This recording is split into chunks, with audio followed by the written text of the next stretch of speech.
जायकर सुद्धा आपल्या सोबत आहेत। कुणाल, राष्ट्रवादी काँग्रेसमध्ये उभी फूट पडल्यानंतर पहिली निवडणूक झाली।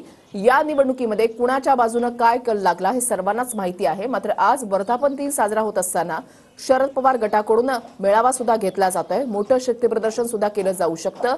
कशा पद्धतीने कार्यक्रमाचं नियोजन करण्यात आलंय?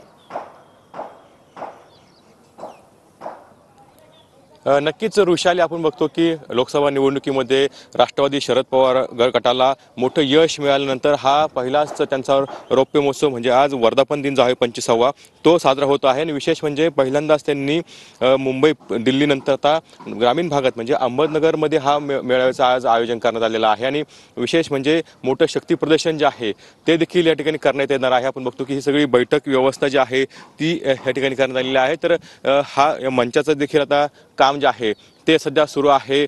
संपूर्ण नगर जिल्ह्यातूनच नव्हे तर राज्यभरातून राष्ट्रवादीचे कार्यकर्ते असतील, पदाधिकारी असतील, ते संध्याकाळी 5 वाजता ह्या कार्यक्रमस्थळीपर्यंत दाखल होतील। आणि सर्वच जे राष्ट्रवादीचे बडे नेते आहे, शरद पवारांसकट सुप्रिया सुळे असतील, जयंत पाटील असतील किंवा सगळेच नेते जे आहे ते उपस्थित राहणार आहे। विशेष म्हणजे सुरुवातीला जे 8 खासदार जे आहे नवनिर्वाचित ते निवडून आलेले आहेत त्यांचा सत्कार जो आहे तो करण्यात येणार आहे। आणि त्यामुळे एकंदरीतच आजच्या या सगळ्या कार्यक्रमाकडे संपूर्ण राज्याचं लक्ष लागलेलं आहे। कारण कुठेतरी जे अजित पवार गटाचे आमदार आहे ते देखील घरवापसी करतील असं जे बोललं जाते। त्यामुळे आता आज या सगळ्या कार्यक्रमाकडे सगळ्या राज्याचं लक्ष असणार आहे। आणि शरद पवार नेमका आता काय बोलणार, जी उभी फूट पडल्यानंतर हा पहिलाच मेळावा जो आहे तो या ठिकाणी आपल्याला बघायला मिळतो। आणि त्यामुळे आता शरद पवारांच्या भाषणाकडे सगळ्यांचं लक्ष लागलेलं आहे। नक्कीच धन्यवाद कुणाल आणि विशाल दिलेल्या सविस्तर माहितीसाठी। अपडेट